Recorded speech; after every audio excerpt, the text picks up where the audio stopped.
बहुत ही ज़्यादा सख्त अपनाना होगा, सख्ती अपनानी होगी, क्योंकि ये लड़ाई आज का नहीं है। झारखंड अलग ही हुआ है ताकि बाहर के लोग लूट के यहाँ से चीज़ ना ले जाएं। लोगों में जागरूकता भी नहीं है ओबीसी वर्ग में, मतलब क्या चीज़ें कैसे। अभी हमारे 7 जिला आप देख लीजिए झारखंड में, जहाँ पे आरक्षण को 0 कर दिया गया है। यहाँ पे इलीगल माइनिंग कर रहे हैं और खुलेआम कर रहे हैं लोग। अगर कुछ मतलब थाना में कोई आवेदन देते हैं, उसका एफआईआर नहीं होता, लेकिन उनके ऊपर कुछ डालना चाहते हैं एनटीपीसी या जो कंपनीज है, अगर वो कुछ एफआईआर करना चाहती है तो वो एफआईआर हो जाता है, लोग जेल चले जाते हैं। तो उन्होंने वैसे मंदिर में वहाँ पे उन्होंने इस बात को बोला है बेबाकी से, और प्रेस कॉन्फ्रेंस के तहत उन्होंने अपने सारे चीज़ों को मीडिया के सामने रखा है। जब सिर्फ ओबीसी को आरक्षण 0 कर दिया गया, एससी एसटी आप ईडब्ल्यूएस भी देखेगा, सब जगह मिल रहा है, कहीं पे कम नहीं हुआ है, लेकिन ओबीसी 0 कर दिया गया है। इनके द्वारा ये सारी बातों को साफ साफ रख दिया गया है। अब इलेक्शन कमीशन के जो ऑफिसर हैं उनको अपनी सफाई देने की जरूरत है। आप क्यों रुके हुए हैं? हमारे मतलब ये बात सच है, हमारे राहुल गांधी जी कहते हैं कि आप अगर कोई दलित से पूछेंगे कि आपका जो इतिहास है वो क्या है, तो वो आपको बता देंगे 3000 साल पहले उनका इतिहास क्या था। आप अगर किसी आदिवासी से पूछेंगे कि आपका इतिहास क्या है, तो वो भी बता देंगे कि 3000 पहले का इतिहास उनका क्या था। लेकिन आप ओबीसी से उनका इतिहास पूछेंगे तो वो आपको बता नहीं पाएंगे। विस्थापन के मुद्दे को लेकर अंबा प्रसाद काफी मुखर रहती है। वर्तमान की जो समस्या है इसको लेकर अंबा प्रसाद ने प्रेस वार्ता रखी है और जो समस्या है उसे जन जन तक पहुंचाने की कोशिश भी की है। इस वक्त हमारे साथ अंबा प्रसाद खुद मौजूद है, बड़कागांव से पूर्व विधायक भी हैं। बातचीत करते हैं कि विस्थापन को लेकर लगातार आप मुखर भी रही हैं, वर्तमान में क्या समस्या फिलहाल उत्पन्न हो रही है वहाँ? देखिए, हमारे क्षेत्र में तो आप जानते हैं लगातार हम लोग विस्थापित का मुद्दा उठाते रहे हैं, और चाहे बड़कागांव हो, चाहे केरेडारी हो, चाहे चट्टी बरियातू हो। अभी चट्टी बरियातू में भी धरना वरना चल रहा है। सैकड़ों लोग आते हैं हमारे पास, अपनी समस्या बताते हैं, और ये केंद्र सरकार की जितनी भी कंपनियां हैं ये आती है और यहाँ के जितने भी भ्रष्ट पदाधिकारी हैं उनके साथ गठजोड़ करके, और ये लोग सिस्टम पे बहुत हावी हो गए हैं। तो ये बहुत बड़ा चिंता का विषय है, क्योंकि यही चिंता बहुत समय से, जब झारखंड अलग नहीं हुआ था तब से ही ये चिंता बहुत सारे लोग जो यहाँ के दर्द को समझते हैं, उनकी जो लड़ाई थी कि हम जो बाहर के लोग हैं उनको आके खनिज संपदा लूटने नहीं देंगे। जो बाहर से आते हैं वो यहाँ के लोग को ही बाहर कर देते हैं, और वो यहीं आके यहाँ पे अपना लाल होते रहते हैं। यहाँ के लोग जो है बद से बदतर जीवन जीते हैं, शिक्षा से दूर हो जाते हैं, सही स्वास्थ्य व्यवस्था से दूर हो जाते हैं। उनका स्वास्थ्य खतरे में, शिक्षा खतरे में, भविष्य खतरे में, उनके बच्चों का भविष्य अंधकार में चला जाता है। ना ही कोई मुआवजा, ना ही कोई पुनर्वास नीति का, मतलब हर चीज को दरकिनार करके, हर चीज की अनदेखी, नियम को ताक में रख के सारा काम किया जाता है। मतलब मानवीय संकट देखने को मिल रहा है। आप अगर जाएंगे वहां पे तो आपको मानवीय संकट क्या होता है ना, वो देखने को मिलेगा वहां पे। और बड़ा दुख है कि मतलब मैं आप लोग से भी आग्रह करूंगी कि आप लोग रांची तक सीमित न रहे। आप लोग वहां पे जाके उनकी पीड़ा सुने। उनको सुनने वाला कोई नहीं है। हम लोग उनकी बात सुनते हैं, लड़ते हैं, और हम लोग बहुत सारा मतलब इसकी कीमत भी चुकाए हैं। पूर्व मंत्री श्री योगेंद्र साहब भी हमेशा लगातार आंदोलन, बड़े बड़े आंदोलन किए, उसका खामियाजा भी भुगते। उनको राज्य बदर, जिला बदर, क्या क्या नहीं किया गया, बहुत सारा यातना सहे। पूर्व विधायक श्रीमती निर्मला देवी भी लगातार जब वो विधायक बनी तो वो भी आंदोलन की, उनको भी राज्य बदर कर दिया गया, उनको भी जेल में डाल दिया गया। 5 साल 6 साल सब जेल में रहे, और लगातार हम भी आवाज उठाते रहे। आज यही नतीजा है कि 5 लाख से 25 लाख आज मुआवजा लोगों का बढ़ा है। कहाँ 5 लाख रुपया उनको जमीन का मिलता था, अभी 5 लाख से 25 लाख हो गया है, जिसका फायदा टंडवा तक लोगों को मिल रहा है। लेकिन ये पर्याप्त नहीं है, ये भी बहुत कम है, ये भी कोई न्याय नहीं है, और इसकी लड़ाई हम लोग लगातार लड़ रहे हैं। और बड़ी बड़ी ताकतें हैं उस तरफ, इस तरफ हम लोग हैं, और जिस तरह से सभी माफिया और भ्रष्ट पदाधिकारी एक सिस्टम पे मतलब वो लोग हावी हो गए हैं, इसकी लड़ाई मजबूती से लड़ने की जरूरत है। एक आरोप आपने लगाया है कि सरकार की ही कई अधिकारी बात नहीं सुन रहे हैं। सरकार आपकी है, अगर अधिकारी बात नहीं सुन रहे हैं तो लगाम तो आप लोगों को लगाने की जरूरत है उन अधिकारियों पर। एक बात समझना होगा, सरकारें बदलती रहती है, पदाधिकारी नहीं बदलते, वो वही रहते हैं। उनका ठीक है ट्रांसफर होता रहता है, इधर से उधर होते हैं, उधर से इधर होते हैं, लेकिन जो एक लंबे समय से मतलब इस पे बहुत ही ज़्यादा सख्त अपनाना होगा, सख्ती अपनानी होगी, क्योंकि ये लड़ाई आज का नहीं है। झारखंड अलग ही हुआ है ताकि बाहर के लोग लूट के यहाँ से चीज़ ना ले जाएं, पर अभी भी देखिए कि हमारे क्षेत्र में आंध्रा से लोग आके और फिर यहाँ पे इलीगल माइनिंग कर रहे हैं और खुलेआम कर रहे हैं। लोग अगर कुछ मतलब थाना में कोई आवेदन देते हैं, उसका एफआईआर नहीं होता, लेकिन उनके ऊपर कुछ डालना चाहते हैं एनटीपीसी या जो कंपनीज है, अगर वो कुछ एफआईआर करना चाहती है तो वो एफआईआर हो जाता है, लोग जेल चले जाते हैं, तुरंत उनको अरेस्ट कर लिया जाता है। एक अगर किसी का घर खाली करवाना हो तो हर जगह थाना से आ जाएंगे, लोग खड़े हो जाएंगे, लेकिन अगर मतलब एक जनता का अगर मुआवजा नहीं मिल रहा हो तो उस तरह से पदाधिकारी आपको उसके साथ खड़ा होता नहीं दिखेगा। ये बड़ा ही पीड़ादायक है और इसी की हमारी लड़ाई है।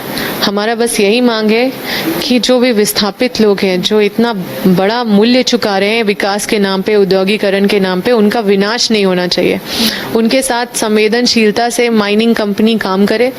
यहाँ पे जितनी भी कंपनी विकास के नाम पे तरह तरह की चीज़ कर रही है और यहाँ से खनिज संपदा उठा के ले जा रही है, सबसे पहले तो आप RFCT LARR का कानून 2013 को अपनाएं, उसको सही से अनुपालन करें। जो फॉरेस्ट राइट एक्ट है उसका अनुपालन करें। जो वन को जो डाइवर्ट कर दिया जाता है उस पर रोक लगाया जाए और लोगों को सही से पुनर्वास नीति के तहत पुनर्वास करें, उसका प्लानिंग करें। और जो ग्राम सभा है, जो वहाँ के जो ग्रामीण समुदाय है, उनके साथ बैठ के उनकी सहमति के साथ काम करें। उनकी अनदेखी हो रही है, उनको बिना पूछे और कोई भी प्रोजेक्ट को धरातल पे उनके मतलब बाध्य कर दिया जाता है, उन पे बाय जबरन फोर्स किया जाता है, पुलिस भेज दिया जाता है। इस तरह का गुंडागर्दी और गुंडा मतलब जंगल राज जो एक पनाह ले रहा है विस्थापित क्षेत्र में, वो नहीं हो। एक इससे और भी माहौल मतलब देखने को मिलता है कि इससे बहुत सारे लोग को इस तरह की गतिविधि में पनाह मिलती है कि कुछ क्रिमिनल तरह के लोग भी आके पनाह लेने लगते हैं और क्राइम बढ़ जाता है इन सब एरिया में। तो थोड़ा सा माहौल को ठीक रखने के लिए कि न्याय संबंधित न्याय उचित कार्रवाई ज़रूरी है। इन सब क्षेत्र को सेंसिटिव तरीके से हैंडल करने का ज़रूरत है, संवेदनशीलता के साथ इसको देखने का ज़रूरत है। और ये बहुत ही पीड़ादायक है, अगर इस पे प्रबंधक अगर नहीं सुधरेंगे तो हम जन आंदोलन छेड़ेंगे। ओबीसी आरक्षण को लेकर भी कांग्रेस काफी मुखर रही है। हाल ही के दिनों में आपने सम्मेलन में भी भाग लिया, लेकिन आपको नहीं लगता है विधेयक को सर्वसम्मति से राजभवन के माध्यम से केंद्र सरकार को भेजा गया, लेकिन अब तक लागू नहीं हुआ है? कांग्रेस इसको लेकर क्या करने वाली आने वाले समय में? देखिए, एक ओबीसी वर्ग है जो आज पिछड़ा जिसको बोलते हैं, जो अच्छा शब्द नहीं है, वो एक ओबीसी वर्ग के साथ जितना अन्याय हो रहा है ना, उतना किसी वर्ग के साथ अन्याय नहीं हो रहा है। अगर आरक्षण की बात करें तो आरक्षण की बात करें, कोई भी चीज़ की बात करें, शैक्षणिक रूप से हर रूप से वो पिछड़ते जा रहे हैं। और आप देखिएगा कि मतलब लोगों में जागरूकता भी नहीं है ओबीसी वर्ग में, मतलब क्या चीज़ें कैसे। अभी हमारे 7 जिला आप देख लीजिए झारखंड में, जहाँ पे आरक्षण को 0 कर दिया गया है, लेकिन वही देखिएगा कि बाकी सभी को आरक्षण मिल रहा है। आप देखिएगा मतलब सिर्फ ओबीसी को आरक्षण 0 कर दिया गया, SC ST आप EWS भी देखिएगा, सब जगह मिल रहा है, कहीं पे कम नहीं हुआ है, लेकिन ओबीसी 0 कर दिया गया है। आप देखिएगा कि अगर मतलब कई तरह की चीज़ें हैं, थोड़ा मतलब जो जगह मतलब जो अधिकार, जो जनसंख्या के अनुपात में जो अधिकार मिलना चाहिए, जो भागीदारी सुनिश्चित होनी चाहिए, वो सुनिश्चित नहीं हो पा रही है। इसकी लड़ाई है हमारे, मतलब ये बात सच है, हमारे राहुल गांधी जी कहते हैं कि आप अगर कोई दलित से पूछेंगे कि आपका जो इतिहास है वो क्या है, तो वो आपको बता देंगे 3000 साल पहले उनका इतिहास क्या था। आप अगर किसी आदिवासी से पूछेंगे कि आपका इतिहास क्या है, तो वो भी बता देंगे कि 3000 पहले का इतिहास उनका क्या था। लेकिन आप ओबीसी से उनका इतिहास पूछेंगे तो वो आपको बता नहीं पाएंगे, क्योंकि उनका इतिहास को मिटा दिया गया है। बिहार में विधानसभा का चुनाव भी और उससे पहले एसआईआर, आप एज अ ऑब्जर्वर वहां पर गई हैं, आपको क्या लग रहा है और आप इसको किस रूप में ले रही हैं? देखिए, राहुल गांधी जी ने सारा चीज़ तथ्य के साथ सभी मीडिया प्रेस कॉन्फ्रेंस करके और एक एक जन तक उनकी जो तथ्य के साथ सारा जो वोट चोरी मामला है, किस तरह से विपक्ष वोट चोरी करके आज सत्ता पे काबिज है, उसका प्रमाण दे दिए। तो प्रमाण जब सारा चीज़ खुलेआम सबके हाथ में है, सब देख पा रहे हैं, एक एक तथ्य के साथ है, ये साफ दिखाता है कि हमारे जो संविधान पे कितना बड़ा अटैक कर रहे हैं ये लोग, और ये लोग देश का स्तर कितना नीचे कर दिए हैं। आज एक एक व्यक्ति का जो अधिकार है उसका हनन हो रहा है। लेकिन इस बीच चुनाव आयोग ने कहा है कि तथ्य तो राहुल गांधी ने रखा है, लेकिन हलफनामे में साइन करे अगर उन्हें ऐसा लग रहा है कि वोट की चोरी हुई है, और अगर उन्हें लग रहा है तो वो हलफनामे पर साइन करे, लेकिन अभी तक साइन नहीं किया गया है। और चुनाव आयोग ने एक और बात कही है कि अगर उन्हें ऐसा लग रहा है कि उन्होंने जो तथ्य रखा है वो गलत है, तो माफी मांगने की जरूरत है उन्हें। बात ये है कि जब इतना बड़ा सच सामने आया है तथ्य के साथ, और ये मामूली किसी के तरफ से नहीं आया है, ये संसद में भी इसको पुष्टि किया गया। संसद जो लोकतंत्र का सबसे बड़ा मंदिर है, वहाँ पे जो संविधान का कसम खा के जो सांसद वहाँ पे अपना बात रखते हैं, तो उन्होंने वैसे मंदिर में वहाँ पे उन्होंने इस बात को बोला है बेबाकी से, और प्रेस कॉन्फ्रेंस के तहत उन्होंने अपने सारे चीज़ों को मीडिया के सामने रखा है। जब इतनी बड़ी चीज़ के सामने आप ये एफिडेविट का बात कर रहे हैं, तो उनको तो मतलब शर्म आना चाहिए। पहले तो उनको स्पष्टीकरण देना चाहिए। वो विपक्ष के सबसे बड़े नेता हैं राहुल गांधी जी, जिनके द्वारा ये सारी बातों को साफ साफ रख दिया गया है। अब इलेक्शन कमीशन के जो ऑफिसर हैं उनको अपनी सफाई देने की जरूरत है। आप क्यों रुके हुए हैं? आप बोलिए कि आप क्या सफाई देना चाहते हैं। इतना सब कुछ साफ है, सारे कागजों के साथ साफ है। आप डिजिटल डेटा को क्यों नहीं, डिजिटल जो वोटर लिस्ट है उसको क्यों नहीं आप सुपुर्द कर रहे हैं? क्योंकि वो लोग कसम खाते हैं कि आप पहले आप एफिडेविट का बात कर रहे हैं। आप क्या कसम खा के आप इलेक्शन कमीशन के अधिकारी हैं? आपने तो कसम खाया था कि हम पारदर्शिता से और पूरा मतलब फेयर एंड ट्रांसपेरेंट इलेक्शन करवाएंगे। लेकिन जब इतने सारे जो तथ्य के साथ चीजें वोट चोरी दिखाई जा रही है, तो आप क्यों नहीं डिजिटल डेटा सबको प्रोवाइड करते हैं, ताकि हम लोग सारे जनप्रतिनिधि या जनता उसका खुद ऑडिट करे।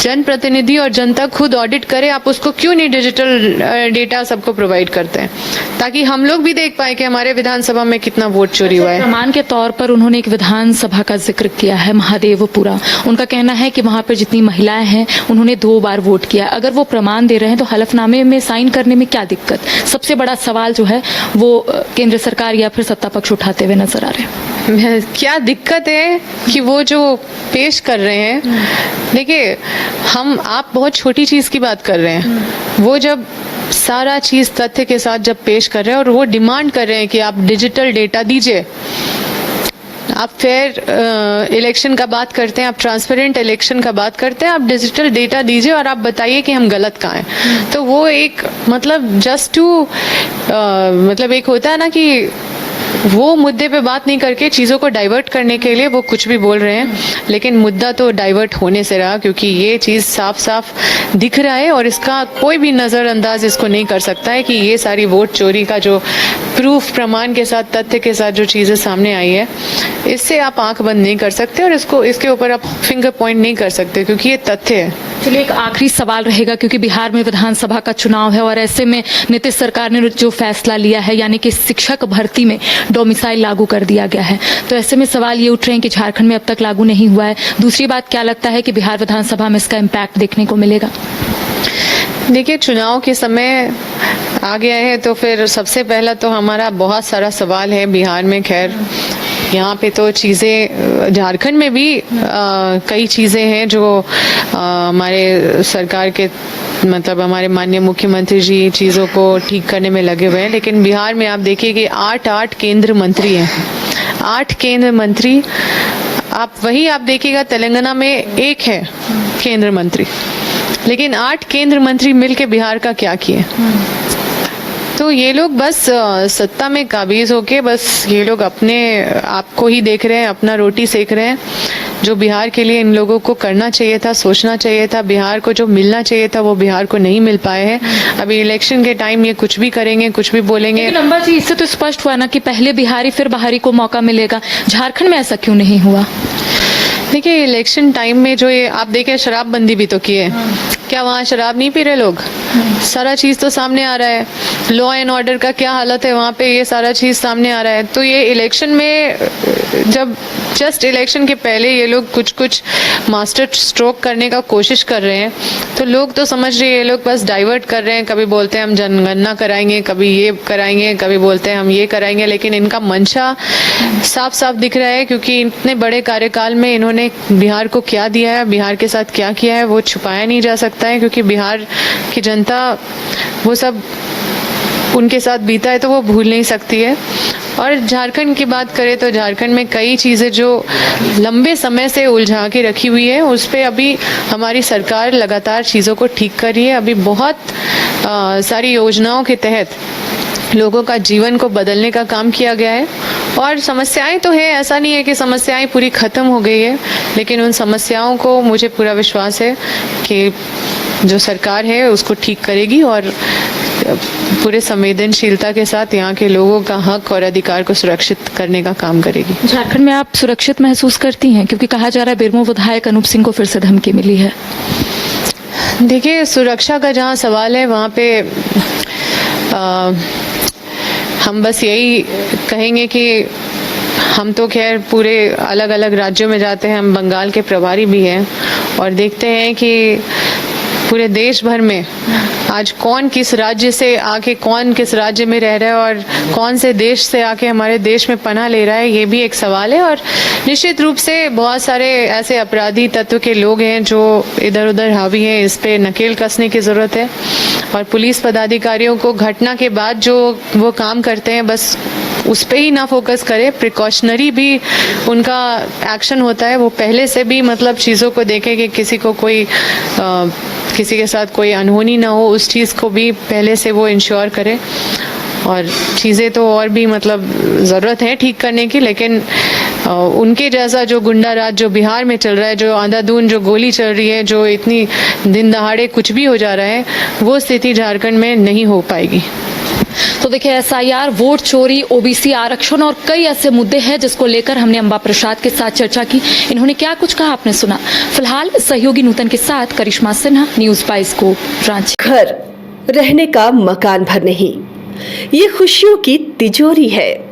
दरवाजे पर दस्तक देता पड़ोस, खिड़कियों से उमड़ आता आसमां, तारों में उलझी ऐसी ना जाने कितनी दास्तां। कहती हैं चले डायमंड सिटी, एक सफर हम सफर के साथ अपने घर तक। Diamond city, life long bonding, 500 से ज्यादा खुशहाल डायमंड परिवार। जल्दी करें, सिर्फ 200 फ्लैट बाकी। आज ही बुक करें अपना आशियाना।